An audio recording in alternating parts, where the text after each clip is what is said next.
All right. Hi, everybody. It sure is great to be here. I've missed the Camera Club. It is such a dynamic club. And wow, what a great job on this website. When Billy and I first moved out here, I guess on one of our first trips to Yellowstone, after we did move, I said to her, wouldn't it be great if someday the Camera Club would want to come out here? And so I'm just thrilled to death that it's now on the calendar. Do I need to mute my incoming sound? Are you getting any feedback? We aren't, but I'll mute it. Okay. All right, let's share my screen and get going.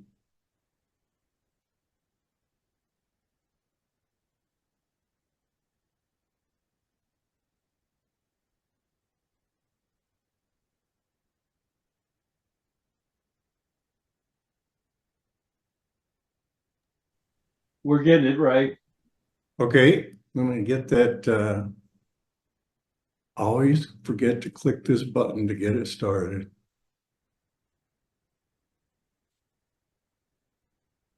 Now, you should be seeing the whole presentation and nothing but the presentation, right?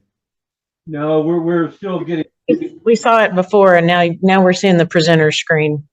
Oh, then let's swap them. Now we're there, right? That's it. Thank you. Okay, thank you. So of course, there's nothing that stands out in people's minds when they think of Yellowstone more than Old Faithful. It's the most famous geyser in the world, and one of the most predictable. And people just gather like crazy about every hour and a half to watch it go off. And the squeals start. The higher it goes, the higher the volume on the squeals. It's always a great sight to see, and you never have to worry about when you get there because it's always going to erupt again soon. Let's think about some facts before we get into looking at the pictures of the trip. Some things to know just about Yellowstone in general. One is, of course, it was formed by volcano, earthquakes, and glaciers. The biggest volcano in the history of our country, at least. And all three of those were very important parts of forming this whole area. The caldera of the volcano is huge. It's 30 by 45 miles. You look on the map, this area that I've put in orange is the rough boundary of the caldera. It makes up not quite half of the whole park.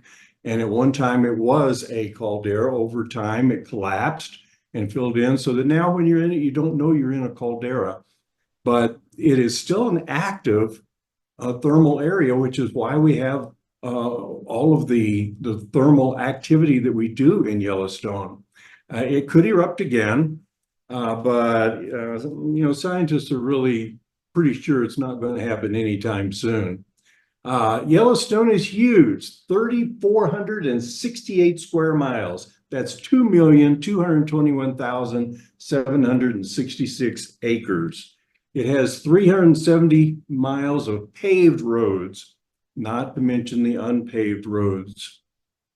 That means it's a lot of driving to get there. You could drive from Lexington to Detroit and still not be quite at 370 miles, if I remember correctly. So you might wonder, why have we spread this out in 3 locations? The club has done that because that way we get maximum photography time and minimum travel time just going over the same areas. There's really no way to avoid some duplication of travel, but it's been minimized as much as possible so that we spend the most productive time taking pictures instead of driving. Yellowstone Park is larger than Rhode Island and Delaware combined. I know those are small states, but still, that's a big area. There are over 10,000 hydrothermal features in Yellowstone, over 10,000. It's just an immense number. We're never going to see them all, say nothing of photograph them all. In fact, many of them are not even accessible. It's also a great place for nature and other forms. There are 60 mammal, 330 bird, and 1,000 documented plant species. But only one species, a poisonous snake. And there's only one death from snake bite in the history of Yellowstone National Park. So don't be worried about snake bites. There's one type of rattlesnake, and they're mostly just in around wet areas. So it's really not a big worry. It, of course, was the world's first national park, March 1st, 1872. And we think of time that Europeans have been here. It's a tiny speck in the history of it. Native Americans lived in Yellowstone for more than 10,000 years before Europeans showed up. So there's a very long history in this area. And the name Yellowstone itself comes from the Indian word for exactly what is translated into. Now, I've in the in the description they've done up for the trip, I put a section in on photo tips specific to this area. But in going through my own photos to get ready for this, I realized that I had left out a big one. And that is human memory fails more often than memory cards do. And as I was going through my photos, I was just stunned at how many times I would look at something and say, I don't know where that is. Now, I've done some things over the years that the first couple of times we came here, I did religiously that helped a lot. But after that, I got comfortable. And I thought, I'll remember this, but I don't. So I spent an awful lot of time looking things up and getting the context from what's around it to figure out what things were. So you'll find most of the major sites have a sign of some sort, and either an information sign or a name sign. I have found it very helpful to not only take a picture of the name sign up close, but to get one picture of the scene that has the name sign in it. And that will help me years later be able to identify what it is. I also want to recommend an app for your phone called Make It Big. It's an inexpensive little app, and it does exactly that. You can type into it a name, and it will appear large on your phone. You just photograph your phone. And then if you do that as the first shot, when you get somewhere, then you know everything after that will be that area. I have some of those in the presentation. You'll see it. And the thing that I have not done, this is one of those do what I say, not as I do things. I've really been bad about putting in keywords, and I made my own resolution to get better about that because it's really helpful when I did. And some of our cameras will allow voice. If so, you might want to do a voice annotation for it. Now, here's the map again, and the red, of course, is paved roads, and the areas that I've put in yellow are the three places we'll be staying. So the north entrance, the west entrance, and the northeast entrance. There's some of these, it's like it only takes about hour and a half, hour and 45 minutes to get between the west entrance and north entrance. But that makes a huge difference if you're going from the west entrance to up to the Lamar Valley, or from the north entrance down to the thermals around the Old Faithful. So by spreading it out like this, we, again, really minimize that distance that we have to travel. I'm going to give this in the same sequence that the handout that you can get on this has. So let's start with Gardner, the first place that we're going to be staying, and take it down to Gibbon Falls. That's just this area right here on the map. From the north entrance is right by Gardner, and we'll just follow what's available in this area.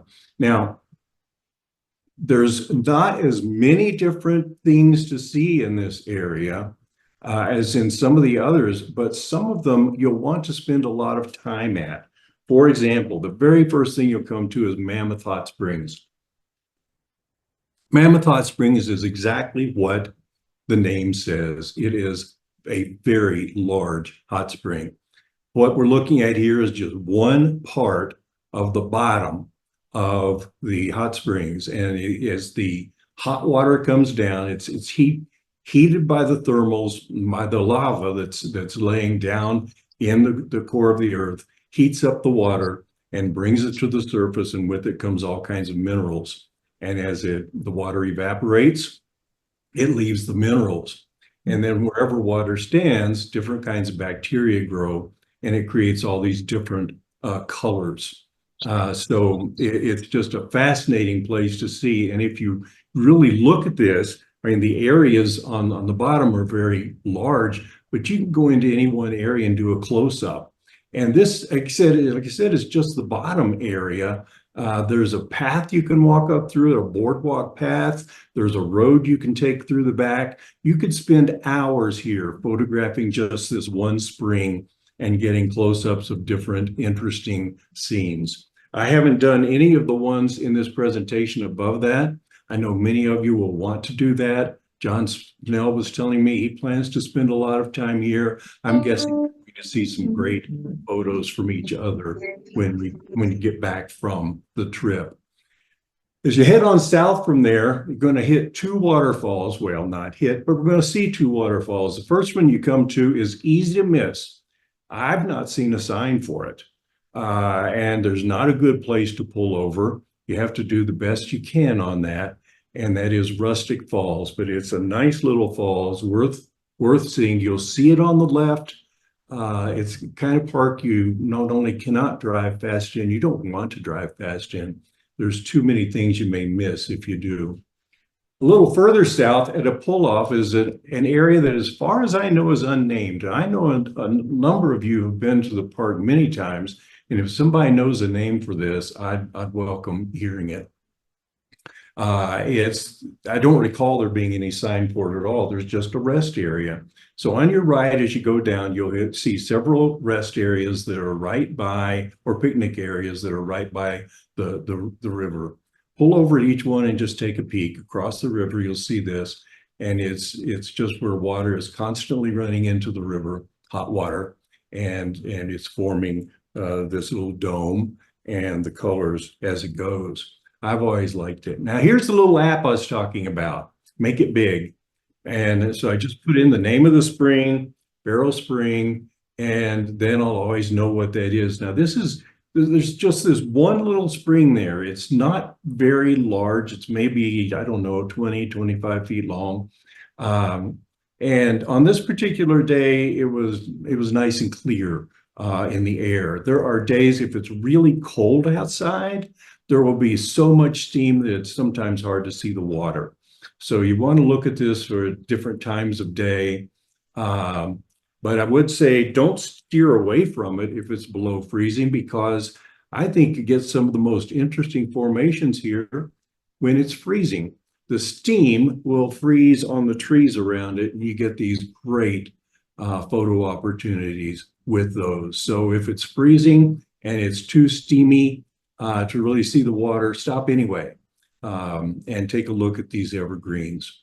Now, south of that, you get to roadside area, a guide to the Gallatin Range behind it, and it always has, of course, raven poop on it. Sorry for that, but there it was. It's this range, it's the Gallatin Range. It's one of the several mountain ranges that are in the park and surround the park.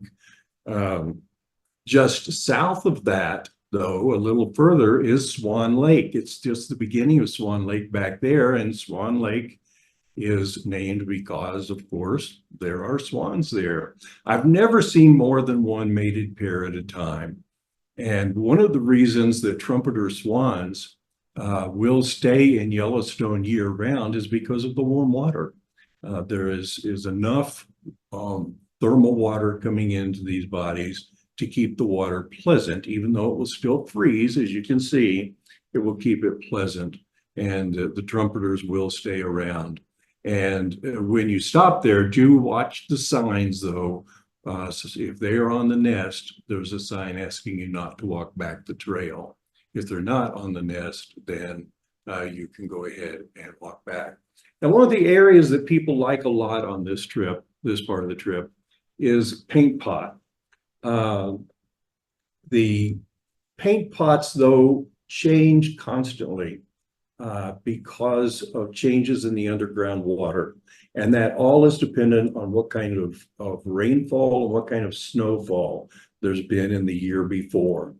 The last couple of years, we've had a bit of a drought here, and the paint pots became more of just blah looking mud pots.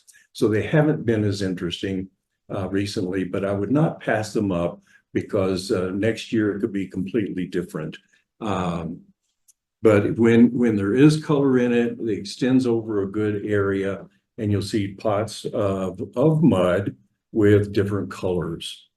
Now, the last stop on this route will be Gibbon Falls.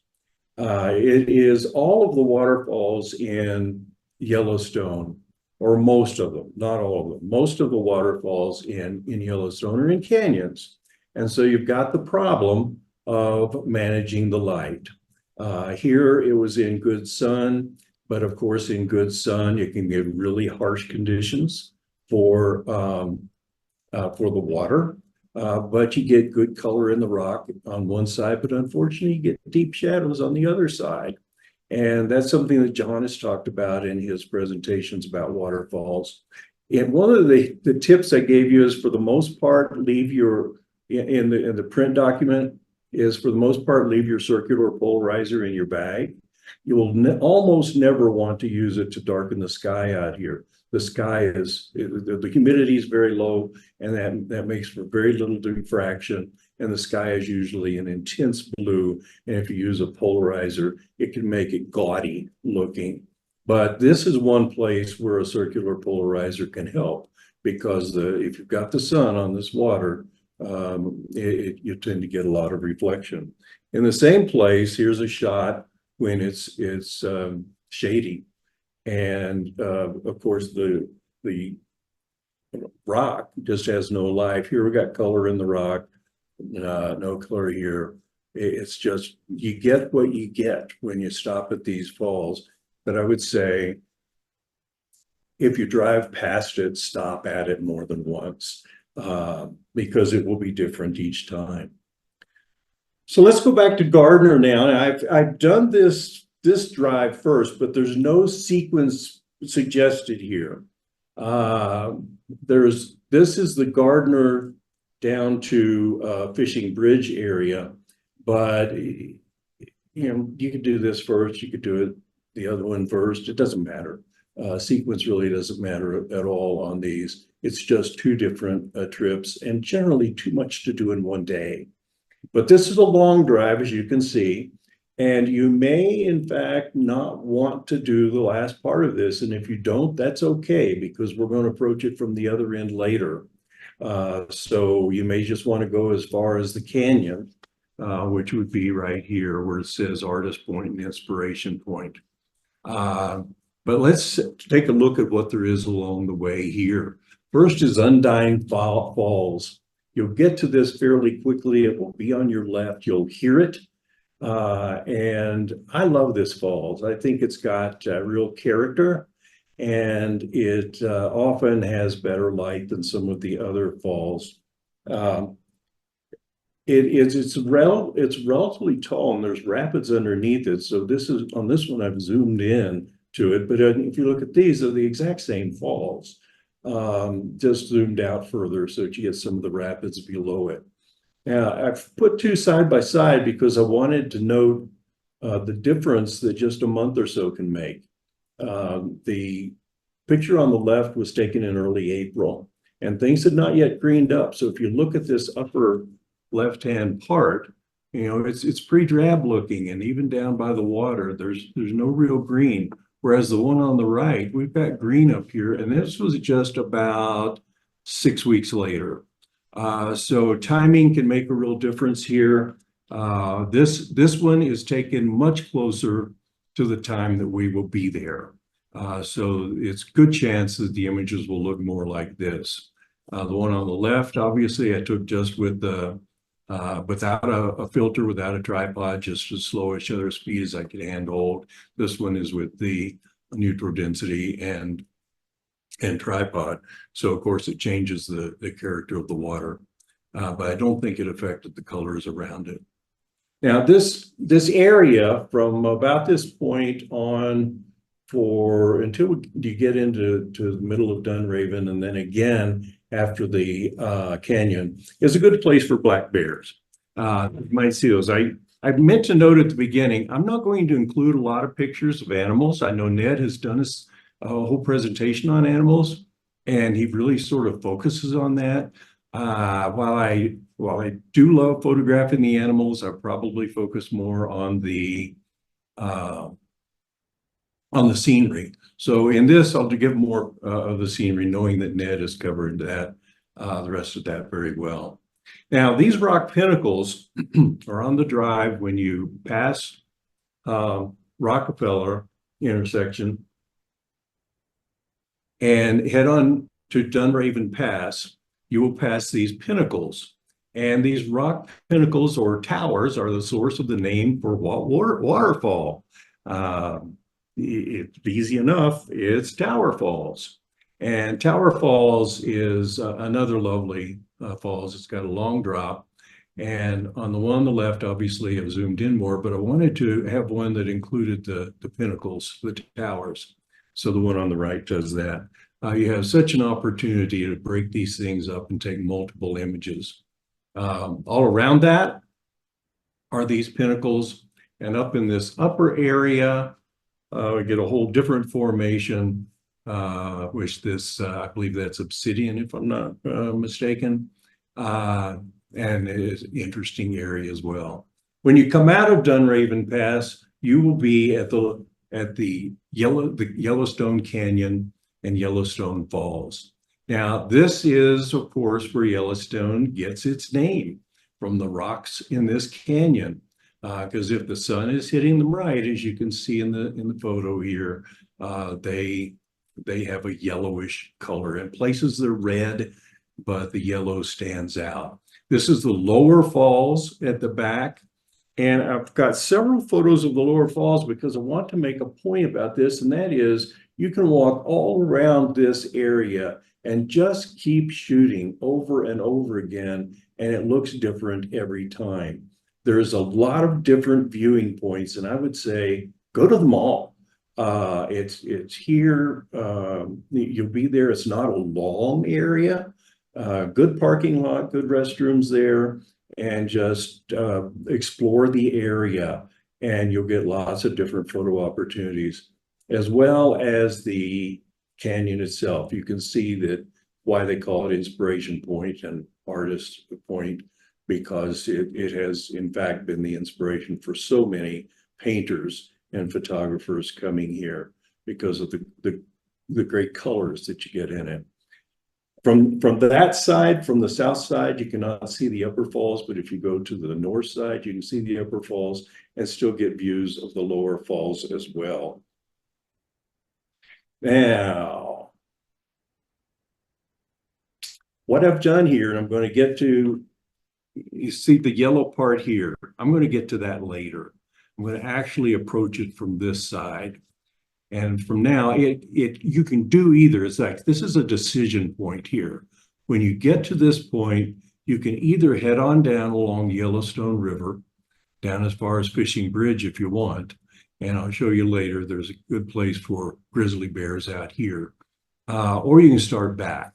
Now, where we're going to end up, if you do this in the second day, then you're going to end up going back, not going back to Gardner, but instead going to Cook City. And so that's what I don't know what this is, maroon, whatever it is here. So I'm thinking, given the length of this drive, there's a good chance people will want to stop here. But hey, if you feel like you've shot as much as you want in this area and you want to go see some more before you head back, you can do that. It's the main road in the park is at 8. It's an 8 shape, and we've been dealing with the upper part of the 8. We're getting now down in towards the lower part. But back first to Cook City. Now, Cook City and Silver City are the closest gateway to Lamar Valley, and Lamar Valley is where the most animal activity is. You will likely see a couple of thousand bison in this area. And as I know Ned has pointed out in detail, you'll see everything else here too, or at least its potential to. Most every animal that is in the park spends some time here, or there are samples of it here. What we want to do, though, when you get to Cook City, it's just a few miles into the heart of Lamar Valley, and this whole area is Lamar Valley. I can't tell you how often I've seen on the Facebook groups for Yellowstone, people say, I went to Lamar Valley and we saw 2 bison. Where are they all? And you just know that, first of all, they probably went in August when most of them go into the high country. And secondly, they probably drove about this far into Lamar Valley and thought they had seen it. It's a long valley. Stay with it. And in the description that I've done of the trip, I have mostly left this empty and referred you to Ned's description because he put together a detailed description of this area and everything that's in it. Where I want to start, Will, is looking at what you can see from Cook City before you go into Lamar Valley, because I would suggest you not ignore this area back in here. It is gorgeous. So if you feel like you have time, take a look there. This is north of Cook City, just a few miles. I believe this is Crazy Creek, and off in the distance you can see a peak that I'm not sure, but I think we're seeing Beartooth Mountain there. There are 2 waterfalls as you come out of Cook City, going away from the park. You'll come across a little bridge and you will hear this falls. Just park where you can off of the road and walk back a short trail and you will see it. A little further down the road, if you listen, you'll hear another one. This is what you see in the spring. By the time you get to late summer or fall, it's much smaller, but the snow melt here is intense coming down here. And this area, this rapids and falls area, goes way out of its banks, and it's just a roaring sound. So if you just walk back a little further than the other one, but it's a beautiful area to see. There's a lot of rapids back in this area. There's also a lot of great views. This particular one is on a side road, and you don't want to go too far on this side road unless you have 4-wheel drive. But you will know when it's time to turn around just from the road. But if you drive up there, there are some spectacular views. Then into Lamar Valley. And again, I'm not going to spend a lot of time on the animals there or in the rest of the valley, but what I do want to point out is people often get so enamored with the animals, they forget about the great scenery here. When you first go into Lamar Valley from Cook City and Silver City, the Absaroka Range is on your left. If any of you were fans of the Longmire series on Netflix, it was set in the mythical town of Absaroka, but there is no such county or town that I know of. There's one close to that name, but it's a little different. And but this is a spectacular range. This is the smallest part of it right here, but you will see some great views of the mountains and of the bison in that area. And you can see the calves there, the red dogs they're called, the little red colored baby bison. You'll also come to Baronet Mountain on your right. And whether they're frozen falls or whether they are flowing will all depend on the thaw. Right now in this scene, they were still mostly frozen, but you can see above this one, there was an area that was flowing, and it was flowing down behind the ice. It's a lovely area. Whenever we approach Lamar from the west side, we take a picnic lunch and just pull over there somewhere. There's so many great places for picnic lunches. Please don't waste your time going to any of the restaurants. There's very few of them in the park, and you'll just spend a lot of time there. Pack a lunch, take a lunch. When you go in early, pack a breakfast and a lunch. And there are just so many spectacular places to pull over. But here you've got the some of the Absaroka range, and a bison in front of it, more of the Absaroka range. It's incredible scenery in this part of the park. Now, when you get a little deeper in, the scenery won't be quite as great, but oh my, the animals. And this one is shooting back into one of the valleys. Just again, that's the Absaroka range. They're just incredible.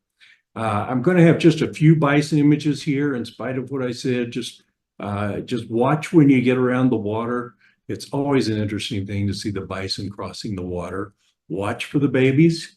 And of course, I'm sure everybody knows, don't get close to the bison. It's not only illegal, it's very dangerous. And every year, a few people are killed in Yellowstone because they somehow got it in their mind they should have a selfie with a bison, or they should pet the bison, and bison don't like that. If it is a cold morning, good for you. You may see some steam coming up, and the steam coming from the bison's breath, and what a great opportunity. If it's a frosty morning, good for you again. Look at the top of the bison. They may well be covered in frost as well. And if it snows while you're there, and hey, we just had snow about 3 days ago here, so it can happen. Most of the day should be great. Don't worry about the snow. Just come prepared that it could happen. But most of the days are going to be in the 60s, 70s, 80s. And every now and then a freak storm will come in. It may close a road. Don't worry about it. The road will open again in a few hours. Just be ready for it, because Yellowstone is magical in the snow. Consider yourself lucky if it snows while we are there. But just plan on dressing in layers. And one thing you'll experience here is at these high altitudes, you're going to be 7,000 to 8,000 feet in Yellowstone, in places higher. And at these elevations, the sun is much more intense, and you just don't experience cold in the same way. Also, our humidity is very low, and that will change the experience of it too. Okay. When you are ready to leave Lamar Valley on the last day, we'll take the closest route, which I think is this one. You'll go once again on Dunraven Pass, and once again down past the canyon. You may want to stop for another shot or two.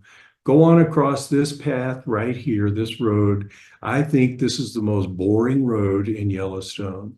It just goes through a conifer forest, and most of it, the trees are tightly packed in, growing close together. There is a little side road you can take past the Virginia Cascade. You can hear it, but to get to it, you have to hike. So if you're up for that, that's great. You'll come back at Steamboat Geyser, and this makes me realize when I was taking you down this path, I forgot to mention Norris Geyser Basin. Something happened to almost all of my images from Norris Geyser Basin, and so I really didn't have anything to show you there, and I forgot to mention it. It's a good place to stop. It's a very popular place. It was not as exciting to me as some of the other geyser basins. So we went once and we've never been back. It was worth going once, but many of these we've gone to over and over and over again because they are so gorgeous. Other people might disagree with me on Norris Geyser Basin, and that's great. But it's not a place I want to spend a lot of time at. So you go past there, you turn left and go down to the Madison Junction, turn right, and we'll go to West Yellowstone for our next stop. Now, West Yellowstone, from there, there's a couple of different trips to take. The first one I'm showing you, again, there's no sequence here, but the first one I'm showing you, and I'm guessing most people will want to do, is to take this route from West Yellowstone up to Madison and then down to Old Faithful. Notice Gibbon Falls is right here. So if you take this route from Gardner, you will have come almost to this junction. If you want to run up and take another shot of Gibbon, either on your way down or on your way back, that's easy enough to do. Here's the falls, rather, I was pointing in the wrong direction. But there is so much to see along this path. I don't think I need to tell anybody in this group, go to the park early. My guess is you're going to go early, but you beat the crowds, and of course the animal activity is much greater. When I say early here, it starts getting daylight around 5 a.m. and it's going to stay daylight until around 10 p.m. So it's a long time of daylight, but it's very much worth doing here. And you have a chance for some sunrises if you want them. This first part is not too interesting, but when you get up into this part of Madison River, it is gorgeous. And keep your eyes open for various wildlife there. And I should tell you too, just as I suggested going from Cook City out in the other direction, do the same thing at West Yellowstone if you have time, and head towards Quake Lake. The place we've seen the most bighorn sheep is for about 1 to 2 miles on each side of Quake Lake. Quake Lake itself has an interesting history and is an interesting place. It was, as its name indicates, formed by an earthquake. But you will tend to see a lot of bighorn sheep in that area. Not always, they're not always there, but if they're anywhere, they're likely there. And I thought this was particularly interesting with that magpie searching for a little meal on this. But they are everywhere. They are photogenic. They are good posers. Spend some time there. Then head on, when you head into the park, the Madison River is the Madison River is a great fishing river. And I know somebody asked, about fishing because the spouse wanted to fish. Lots of places. This is a fly fishing mecca here, and there are several different rivers that can be fished. This is in the park. You have to have a permit, and it's a catch and release, but it will not be crowded, and there will be great opportunities. Sorry, I went the wrong direction. In the valley, we'll show you just a few animals here because this is a great valley for coyote, sometimes wolf, but certainly coyotes. And I don't know, the first time I saw coyotes out here, I was shocked because the coyotes we had in Sadieville, Kentucky were sort of scrawny compared to these. These have thick fur, and they are bigger, and they are beautiful animals. You'll also likely see elk here. I like to pull off at every turnout on this part of the road because sometimes there'll be a surprise to see back there, such as these elk. You can tell from the antlers, this was not taken in May. In May, their antlers will be smaller and they will be covered with velvet. If it's a foggy morning, all the better. Love taking pictures along this area in the fog. And there are huge boulders, often with trees growing out of them. And in the fog, I think particularly interesting. You'll see exotic animals here, but you'll see familiar ones too, like chipmunks. But the chipmunks out here are bigger. The ones in the park, if you see one, they'll likely be bigger than the ones you have at home. Next stop I would make is to turn down Firehole Canyon Drive, and there you will get to Firehole Falls, and this is the falls on the right and left here. You may read somewhere that you can swim below these, no more. Some people too many people messed around and drowned, and they closed it down. You also, though, in this area may see swans again for the same reason, that this water is warmer and they hang around. Then you get down to Nez Perce Creek, and there's a drive by it. I would go back the drive. It's not very long, but not always, but often there are bison there, and they're either lounging around, or just south of there, you may see bison right fairly close to the road, where you've got thermals in the background. For me, there's something sort of primordial when I see the bison in the area of the thermals. It's like, for me, it feels like going back into time, thousands of years or something. Of course, it's not. This is a very active hot spring area. This is the lower basin, and it's the largest of the thermal areas. And if you did nothing but go to the hot springs and geysers from this point on to Old Faithful and behind Old Faithful, you will have seen more geysers and hot springs than you can imagine. Again, I like to get pictures of the signs with it. This is Silex Spring, that's silica rather, around the edge. The fountain paint pots are back here, and they, much like the artist paint pots, you'll see the colors in them. Spasm Geyser is an interesting little geyser back there that's rather frequent in its eruption. Fountain Geyser is a little bit bigger and sometimes goes in two directions, which I find rather interesting. Celestine Pool is back here as well. It's a beautiful pool. These deep colors, these colors all around it. Some of it's minerals, but some of it's bacteria. Much of the color you'll see around these thermals is bacteria that grows in the high heat areas. And the temperature of the water will determine which bacteria grows, and therefore the color that you see in them. The granddaddy of all of them, of course, is Grand Prismatic. And it is incredible. This shot of it is taken from up above. If you go beyond Grand Prismatic, there's a trail you can take. It says Fairy Falls. Take the Fairy Falls trail and go up to it. And on the way back, there's this overlook to get really some great views of Grand Prismatic. Grand Prismatic area, as you approach it, we're going back now to the area itself. It flows, water flows from there into Excelsior. From Excelsior flows into the Firehole River, and where it does, it makes those great patterns. And when you get up around Grand Prismatic, there are so many different shapes and colors.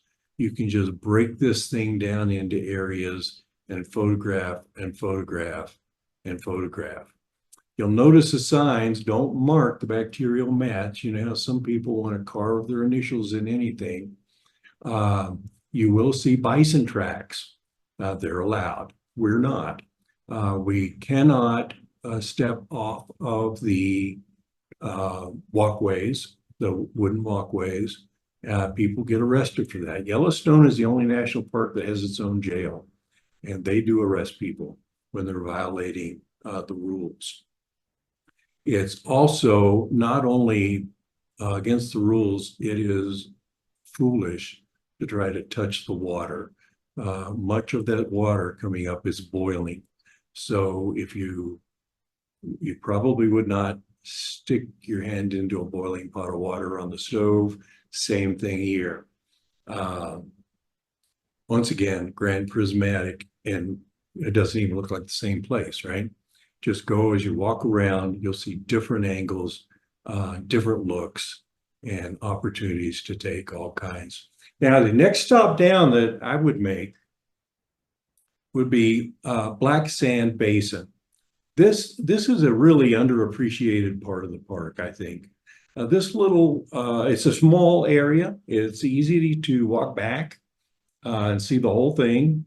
But the first thing you see is this little geyser, and that guy erupts about every 10 minutes or less. You stay for a while, and it's going to erupt. You'll see it erupt several times if you sit around for a while.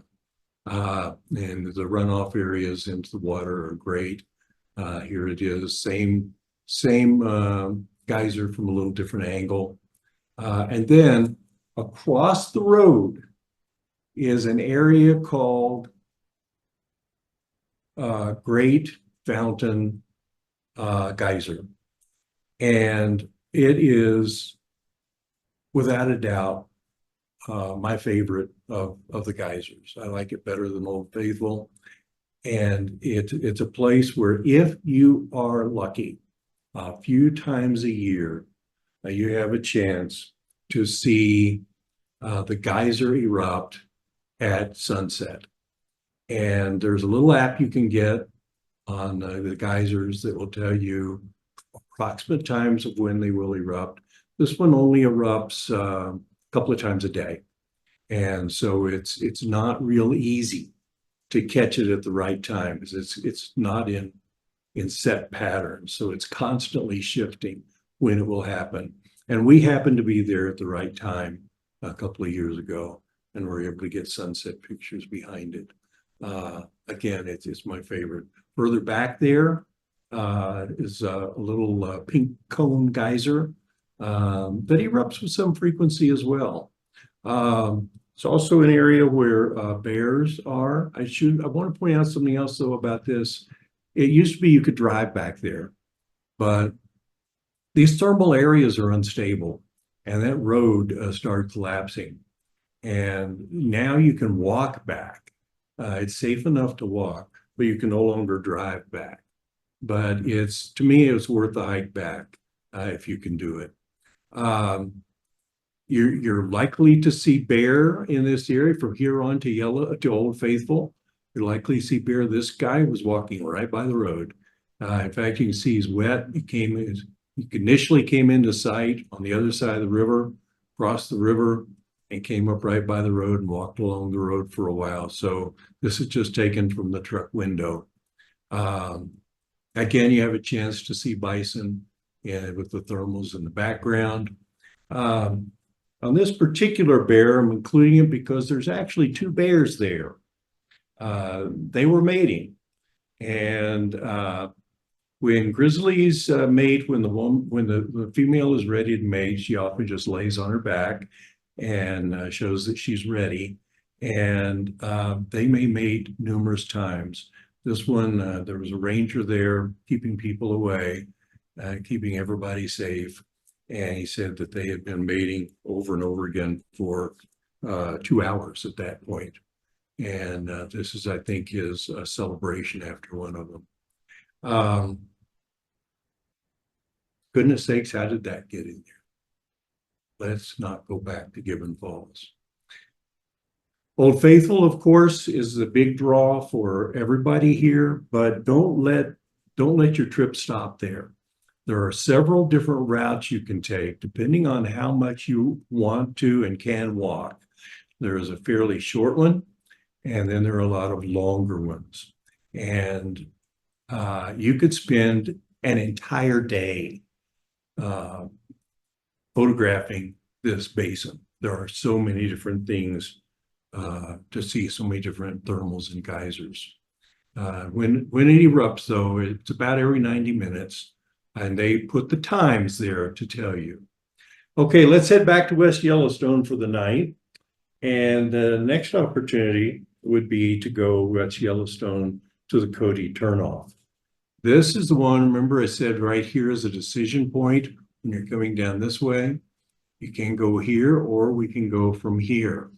Now, what I would suggest is just drive through all of this. You've already seen it. And you're going to have a chance to see this part when we're going to the Tetons. West Thumb is another geyser basin.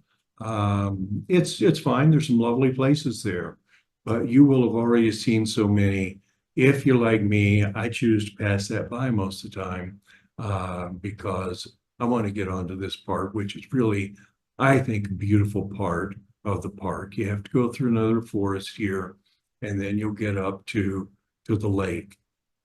And when you can see the lake, Yellowstone Lake is very large, has a maximum depth of, you can see on the map, of 430 feet. It is all natural lake. There's no dam there.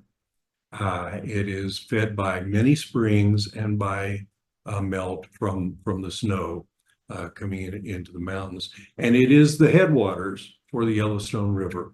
The Yellowstone River is the longest wild river in the United States, and it starts right here. It's a gorgeous place, I think.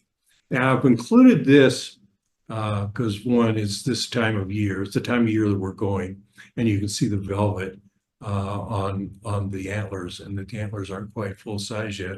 I'm including this out of my own embarrassment. This was from one of my early trips to the park. I had not yet internalized how important it is to keep your distance from these animals. And I got too close on this. Nothing happened to either the animal or me, though I think he's letting me know he was unhappy with his face there. And I'm embarrassed looking back on it that I did that, but you live and learn. And I will never do that again. They have the rules on how far to stay away from these animals, both for their protection and for our protection. And while my presence there may have just been a little upsetting to this elk, imagine if dozens of tourists did the same thing. There were only a couple of us around at that particular time, but I've learned my lesson. I won't repeat that one. Now, when you get to the lake, even the time of year we're going to be there, there may still be some ice floating out there. We'll see. It all depends on how rough the winter was. But I love it when there's ice floating out there. I think it's beautiful. The lake just has so many great views around it. I just am forever fascinated by it. And here we're I got these out of sequence. This is actually when it gets into the river. And this is back on a point that comes out into the lake again. I like this section of the lake because the thermals are right down to it. These thermals empty their water right into the lake. And that's the Absaroka mountain range behind the lake. It's just a gorgeous, gorgeous area. And you get out of the thermals fairly quickly and then into the rest of the lake and then onto the river. You can get some sunrises along either the lake or the river. And then once again, you see the Absaroka Range in the back, and the river just keeps on going there. This is along the river as well. It's very wide at this point, but it's all river. Snow on these days may happen while you're there, may not. But this gets into Hayden Valley, which is the second best place for seeing wildlife, but it is a distant second to Lamar Valley. It's still a pretty good place. There is an area here where you can pull over and see this sign. This is Leaping the Rapids. During the time that we are there, late May into early June, the trout, the cutthroat trout, spawn upstream, and they will jump just as you see happening with salmon. I've never been fortunate enough to catch that, but I'm going to keep going back for it. I also am including this sequence because if you go down by the Lake Lodge, down to where the road turns and starts along the edge of the lake, on your left is a big field. If it is snowy, spend some time there because it's a favorite hunting ground for fox. And they will go along and they will sniff the ground, listen. They will listen. They'll turn their head to the side and listen. And then when they find a mouse or a vole or any other animal underneath the snow, they jump up and pounce and come down and drive their head right down into the snow and come up with the meal. We watched that one do it about 4 times in a row, and every time came up with a meal. Now, this is on the road going to Cody. These mother and cub are way off the road. I had to zoom way in on a telephoto shot in order to see this much, so you can see it's falling apart a little bit. The image is getting a little blurry. But if you take the road, the turn toward Cody at Fishing Bridge and go back over the bridge, stop at the bridge because there's a great view off to the right, then go on down and you will get to an area where there's lots of downed trees. This bear and her cub of the year is almost always there. They keep their cubs with them for 2 years and then they send the cub off. And this particular one is a raspberry and jam, and raspberry being the mother. And raspberry now has a new one I've not come back to see yet this year, but jam is off on her own and has her own little baby.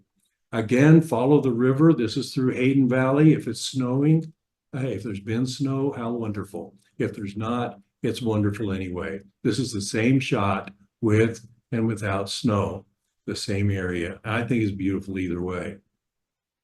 When you finish here, it'll be time to go back to West Yellowstone. And if you're up to this point, the quickest way is just going to be go back past the canyon. You may want a late afternoon shot in the canyon, cut across here and back to West Yellowstone. And then we'll be ready to head on to the next area, West Yellowstone to Grand Teton. And Grand Teton, it was confusing to me at first. Grand Teton is a mountain, not the range. The range is the Tetons. Grand Teton refers to the largest mountain in the Tetons, the Grand Teton. So the park is named Grand Teton National Park. But if you're referring to the range, it would never be, I'm going to the Grand Tetons. You could have that singular, I'm going to Grand Teton, meaning the park, or you can say I'm going to the Tetons, meaning the range. But people often get that confused.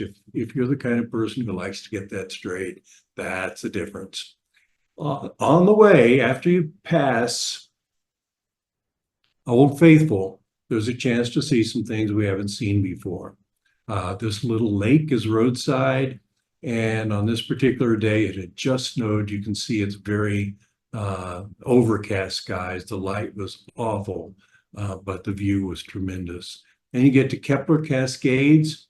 It's fairly easy to get to take a shot.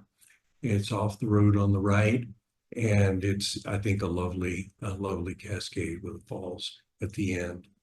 Then you're going to pass Lewis Lake, and Lewis Lake area, you may again see opportunity for elk.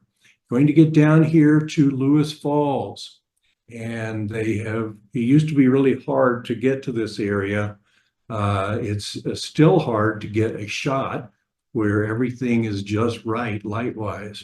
And if I really worked on it, I could have taken a couple different shots and put them together. I didn't. But someday I'm going to have to do that just to get a good balance of that. You can zoom in closer and get a better shot of it, particularly if the sun's at a different place. It's a great little falls. Again, it was really hard to park there in the past, but they've spent the last 2 years expanding the parking area. Now it's going to be easy to get to. This little area, this bridge will not look this way from the top. Instead, you'll see a sign that says Crawdad or Crawfish Creek. And in the past, there was nothing that gave any hint to there being a falls here also, but now they put up a small sign. And there's a chance to pull off the side of the road on either side, but not a big parking area. if it looks like a normal bridge from the top, but from the bottom, it looks like this, and it's just so picturesque. You get this by walking down to the right of the bridge, and then you can shoot back on it. If you go to the left of the bridge, then you get to Moose Falls, which is one of my favorite little falls in the park. It's never crowded, never has been when I was there at least. And we just enjoy going there and sitting on the big rock and listening to the water, taking a few more shots. It is not very far off the road, but it is a small walk to get there. Then you're going to head in to the Tetons. I see that I need to zip along here. So this is the Coulter Bay is the first opportunity to see much of the Tetons. I really recommend spending time in Coulter Bay on your way to Jackson. At this time of year, it may be more like this, or it may be like some of the later shots. But there's always good reflections when there's water. This is to the left of the parking area and the docks. The first image was to the right of them. Again, great reflections there. It's a beautiful bay. And here's a little later, more was melted. And then this is shot a little later in the years. This was, I think, early June, and all of the snow or all of the ice was melted in this area, but you can see there's still some in the distance. It's a place where sometimes people canoe or kayak, and you can sometimes have a chance to get a shot with either kayakers or canoers out there. I've never seen it crowded, though I'm sure that in the dead of summer it is, but we don't go in the dead of summer to Yellowstone. It's an area where there's lots of nice rock as well. This the road going along into Tetons is also a good place to see fox. Now, I am splitting the trip here. In reality, there's two roads going through the Tetons. And in reality, you're going to pick one of them, or you could go down the far end of the first one and then go the full distance on the second one, if you wish. But pick one of the two roads. And here, once you get to Jackson, I'm showing the road on the left, the northernmost road to go through the park. It's my personal favorite, but there's great things to see on both. I love the views that you can get through this area. What I like to do, what Billy and I like to do, is drive past everything, not stop on our way down unless there's an animal that grabs our attention, and go down past it and turn in at the cathedral, turn in at the road to Jenny Lake. And the first stop you'll come to is a pull-off with the cathedral group. And the cathedral group is made up of Grand Teton, Mount Owen, and Tiwanaut Mountain. I don't know if I'm pronouncing that right or not. But these will be the dominant views throughout this part of the park. You're going to see them over and over again. They get called the Cathedral Group for obvious reasons, but they dominate the landscape here. And anywhere you go, you're going to find it. Now, you go a little further up the road, there's going to be a turnoff for two different little lakes. And I would pull back in that, look at the two little lakes. They're lovely.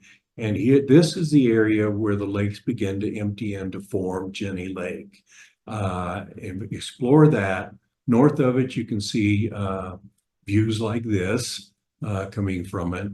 Once again, you get back into the cathedrals and different views of the cathedrals from this area. And then you'll get down to this little wooden bridge, which I just think makes a lovely touch in the park. It's crossing essentially the headwaters for Jenny Lake. And again, the cathedral group, the Grand Teton, and the others in the background here. And you can get some good reflections here as well. it's an area where I just like to walk along and explore and get different shots because it just seems to always be different. Osprey are an ever-present thing. This area, when you see these tall posts, it's an osprey nest. And once again, this is a place where you will see canoers and kayakers. I love the view across this little bridge. It's just a gorgeous, gorgeous area to me. And a great place to get a picture of your favorite person taking a photo. As you go on down to Jenny Lake then, if you go to Jenny Lake late morning, you will get there. And it's one of the reasons why we like to go to the far end and work our way back, because late morning, you get these great reflections in the lake. Now, whether we see the clear water here or whether we see ice will all depend on the winter we had. So it may be this and it may be this. There's no way to tell for sure. I'm going to bet it'll be somewhere in between.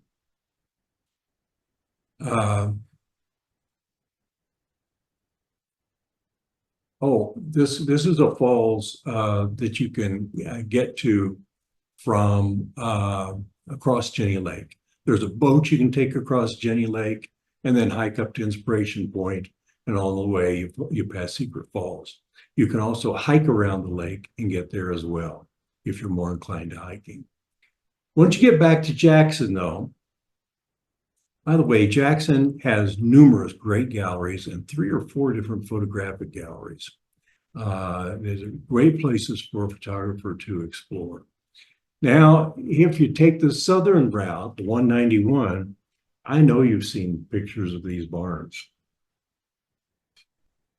There's 2 molten barns here, plus other buildings. There was this whole settlement, a Mormon settlement. They call it Mormon Row. And after many years, they decided it was time to conserve the land and sold it to Rockefeller, and then he donated it to the United States for a park. This kind of house looks odd by today's standards. It was very logical for the harsh winters and winds that are there. If you go in between them and go into them, you can get some interesting views out of it. There's also a church that's been active since 1925. They still hold services, and it's the Episcopal Church. Usually you can go in and they have behind the pulpit, there is this big window with this view looking out to it. And if you walk around the grounds, it's nice views around the grounds. This is Schwabacher's Landing. It's one of my favorite places in the Grand Tetons. We love going there. We've never seen it, but I've seen photos of where people were lucky enough to have a moose walking across here. Who knows what you'll find? We had a duck, and I was happy to have the duck. But all along this area, Schwabacher's Landing, again, great reflections. I am a sucker for reflections and silhouettes. I've never seen one I could pass up. And sometimes it just shoots a reflection rather than the whole thing. This is coming out from Schwabacher's Landing. And this is the Snake River. This is the view. If you look up Ansel Adams' famous photo of the Snake River, this is where it was taken. The area has really grown up a lot since then, but it's the same area. And this is the famous Oxbow Bend, which is perhaps the favorite place of photographers everywhere in the Grand Teton National Park to go for a sunrise. If you do that, go very early. When you first pass this, time how long it takes to get from Jackson to here, it is not a short drive. And so you have to leave very early, try to get out there by 4, and I'll guarantee you photographers will already be there. And then wait around for the sun to come up around 5. Again, the cathedral group just dominate the scene everywhere. You will find a bison herd here. There are not as many as in Yellowstone. There's about 5,000 in Yellowstone, a small herd here. And they will be on either side of the road, and there's a fence in between. The fence does not bother them. They jump over it. As you can see here, they're on both sides of the fence. Now, that is the trip. There's two possible optional trips, one for the Madison River Valley and one for the Beartooth Range. And I've got a few photos for each of those two if we have time and you want to see them. But I've been talking a long time and you might have questions. Mainly, when will you stop, right?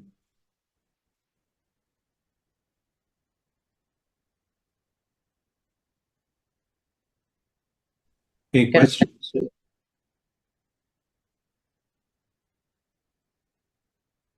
Okay, somebody tell me, should I stop or should we take another 10 minutes or so to see the two possible optional trips?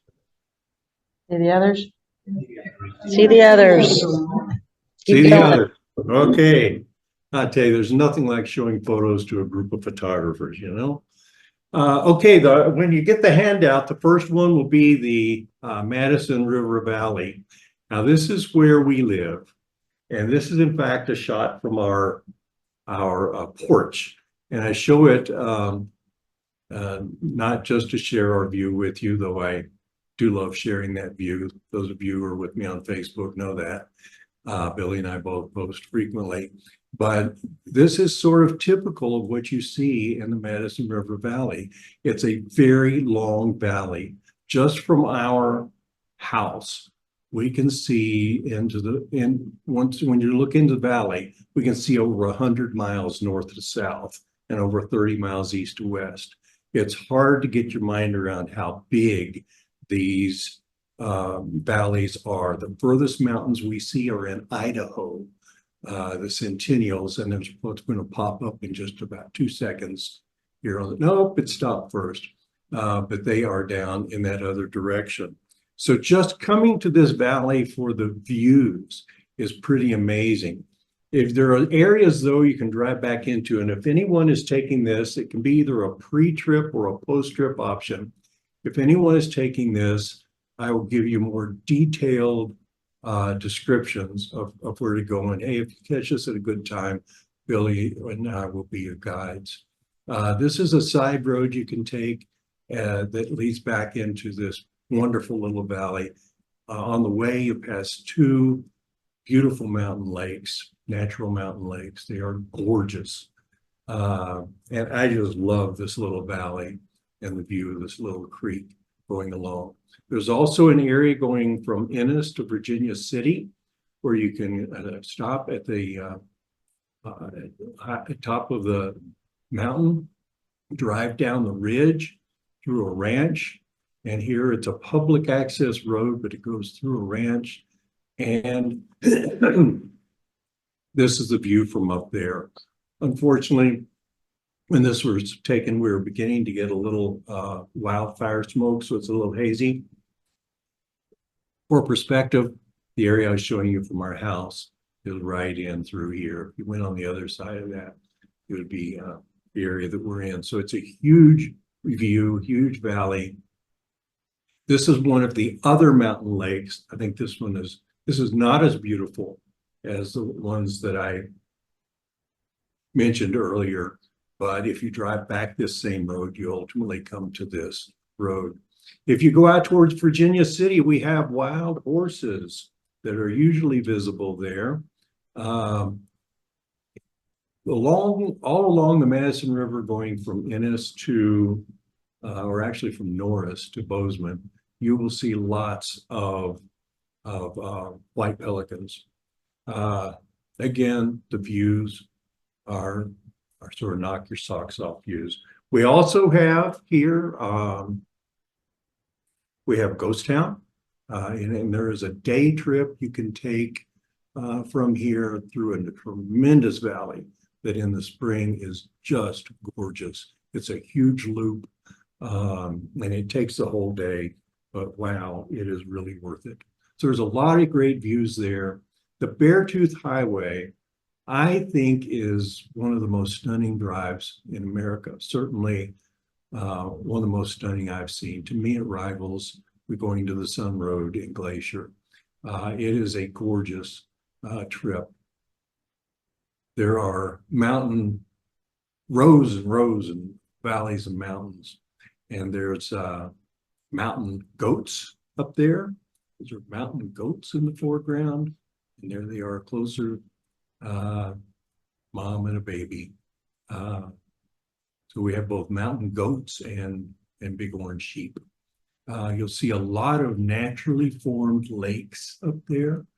I can't even begin to estimate the distance we're looking at there, either in depth or width. It is huge. Just the vistas, the sheer size of the vistas is mind-blowing when you get up there.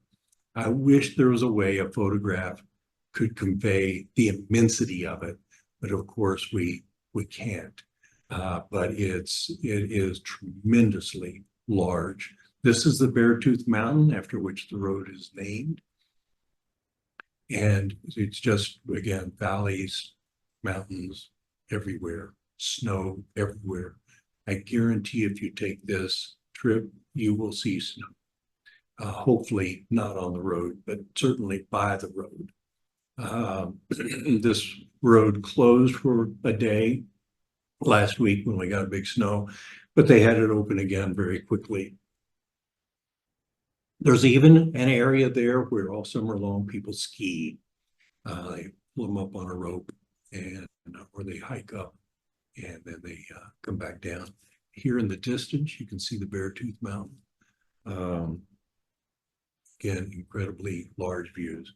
I have purposely made that a short area. Not showing as many pictures from that because I knew at this time we would be behind, but we could have spent an entire hour on either of the optional trips.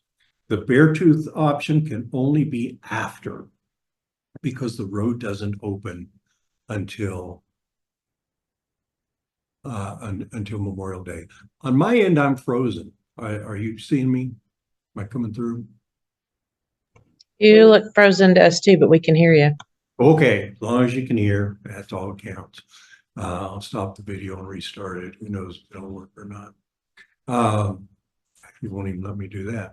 At any rate, the Beartooth Range can only be after, because it doesn't open until around Memorial Day. It's subject to reclosures with snow, but the reclosures don't last long, as I mentioned earlier.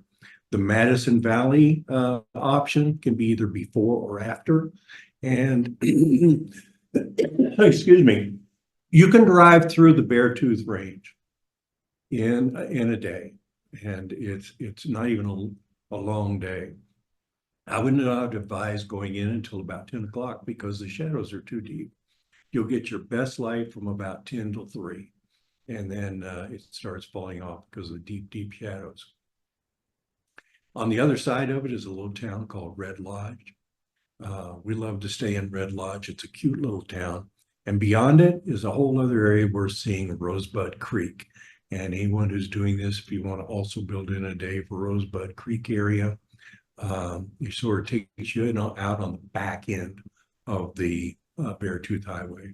And then you'd come up outside of Billings, west of Billings, and you can either go to the Billings airport if you're flying in there, or you can head back to Bozeman. I expect most people will want to fly into Bozeman. It's overall the most convenient, and you can get there from that. The Madison Valley area, you could spend 2 days, 3 days a week just in that valley, all the different things to explore there. But it's just a matter of how much time and money you want to spend for that. Most of the lodging is in Ennis, and they're not cheap.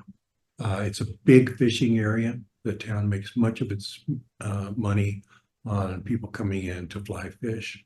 So there are fly fish shops everywhere. I think we have at least 6 of them within a short drive of our house. It's a good area for animals too. We have, within a few miles of our house, we have seen moose.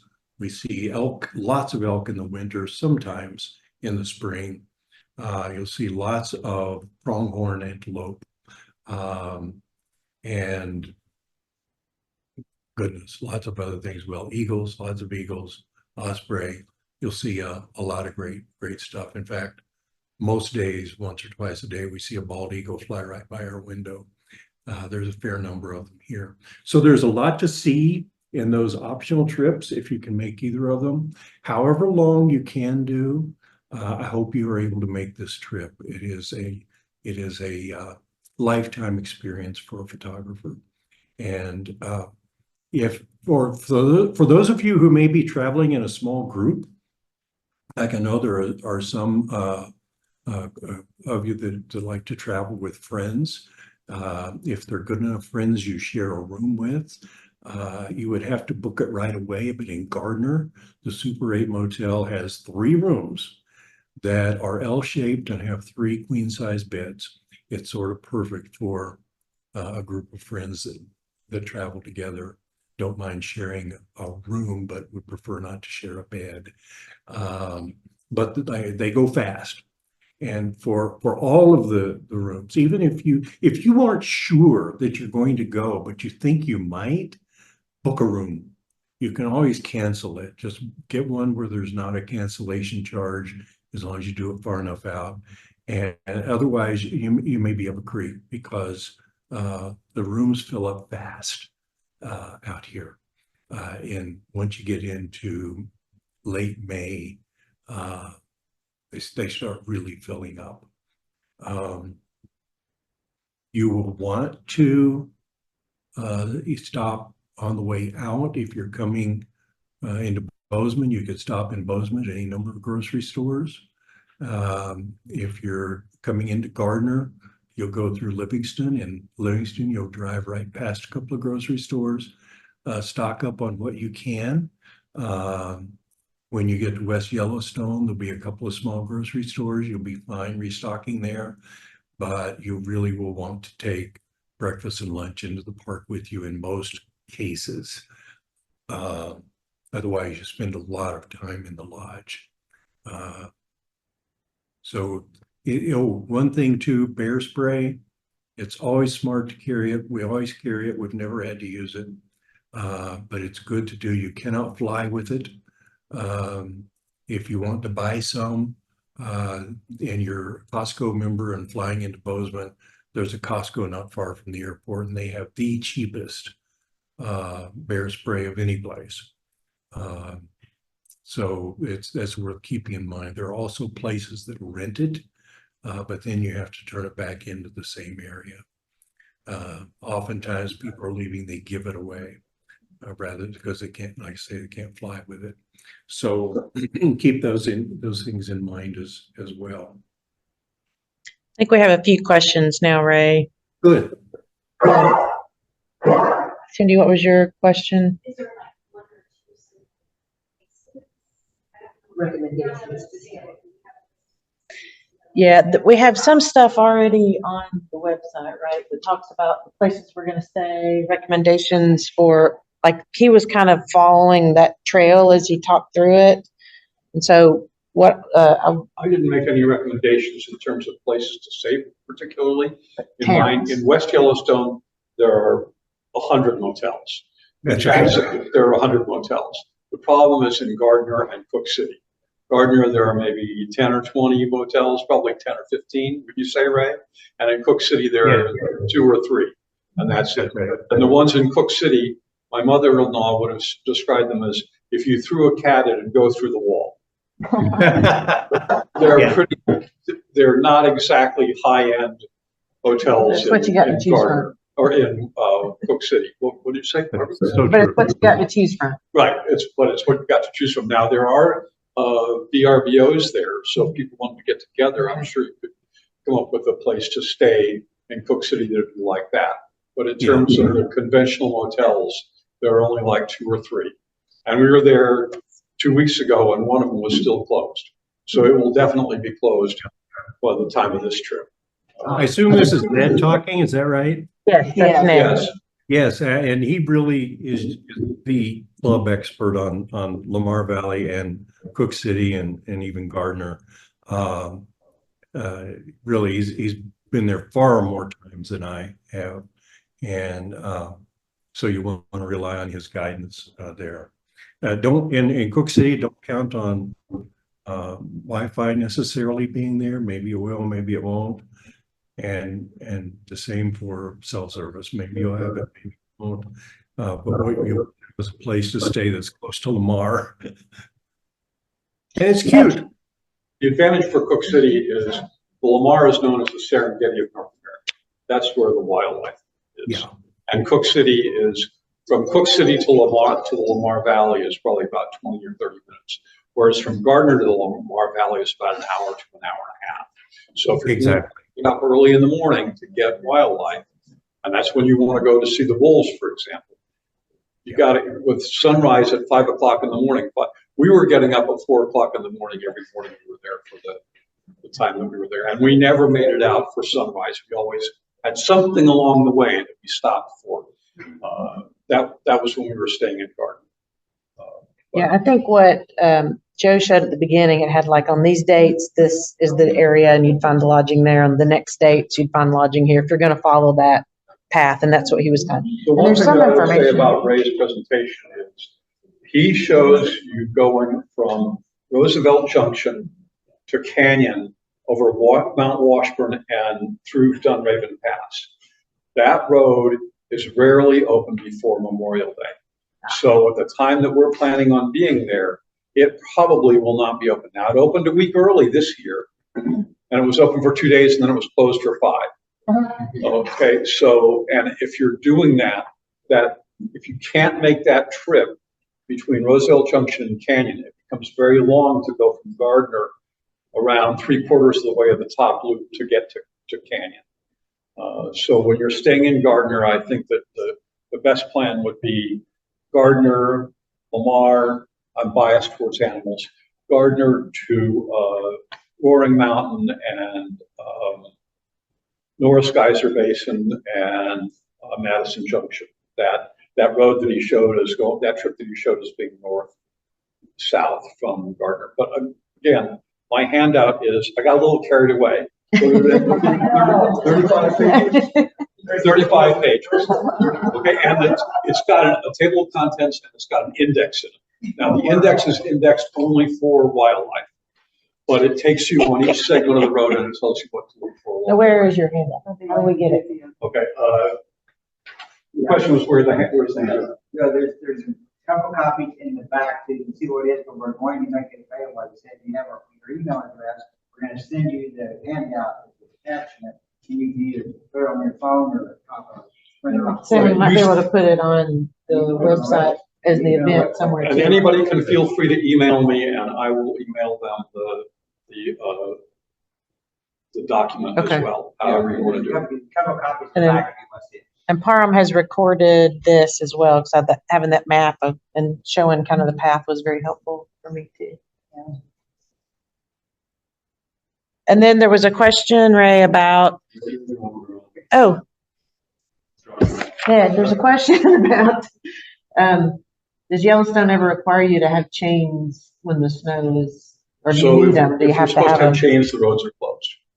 Okay. Which is, that's, So just now, know. in the wintertime, which isn't when you're there, the only way into Cook City is from Gardner to Cook City, which is about a 70 or 80 mile drive. Then they'll recommend chains, but that's the only time. And we've never been there in April or May when they've recommended chains anywhere. If you're going to need chains, they simply close the road. It's just, that's all they do. Beg your pardon? Yes. Yes. All right. Wait until we get one of those days, which I'm supposed to we get this before this group. Well, everybody's kind of doing their own. There's dates for when everybody's going to be at the different place. Again, in the announcements, Joe kind of said these dates, this place, these dates, this place. That's kind of the rough itinerary. Start in this location, and then you make your own reservations, or you get with a group of people and make. Sightseeing, we go together because the traffic is. Oh, to go see the sites. Driving so loud and you trying to live, I just thinking about it, carpool. Sometimes. It's probably a kind of gather your own What was the carpool. question? I think she's saying the sites are so crowded. Should we be finding carpools so we can go in big clumps to go see the So you sites? can do that, but at this time of year, at the time of year that you're there, it's going to be there. It's not that much of a Not problem. gonna be as Ray, are you crowded. still on the phone? I think we lost Okay, him. so Ray took, places he never goes into the park in June. He took his grandkids in from West Yellowstone to Madison Junction, which is 14 miles.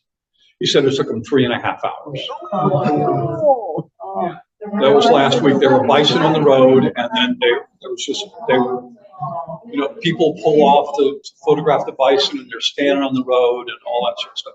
Now, the other thing is, when I was out there, I talked to a couple of hotels. If they're in Gardner, if there are a group of people that want to go and stay in a specific hotel for specific dates, I think you can arrange to get a discount in terms of what, if you rent like 3 or 4 or 5 rooms.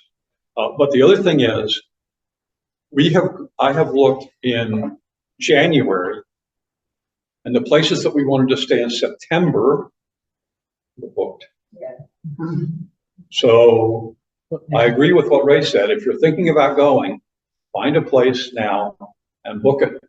There's no cancellation fee up to depends, a month in advance, and you can cancel. But if you wait too long, you're going to be in trouble.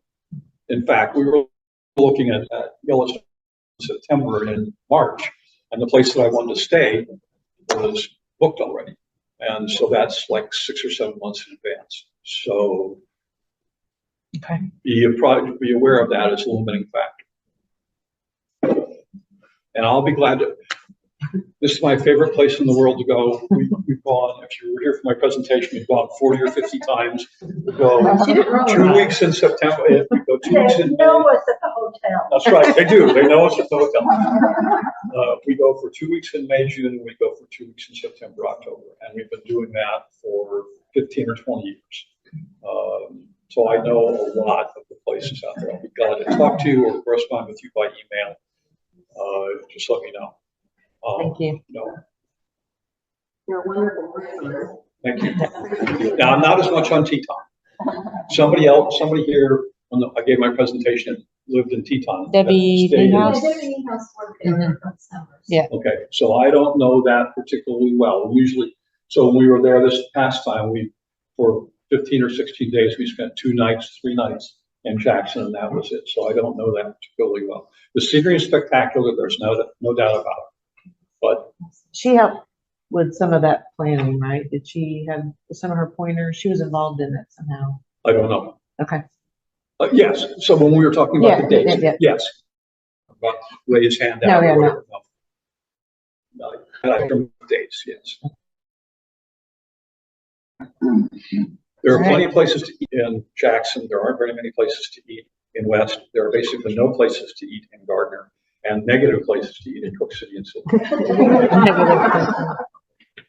Now, if you remember from my presentation, I showed a picture of a general store in Cook City, and they had a neon lights film on the window. That tells you how, it's got board floors and wooden floors, and it's really, really small. It's got like 2 aisles, and everything is in a can or in a box. We had another question on the line here about how do we get the email to get your guide, your handout? Okay.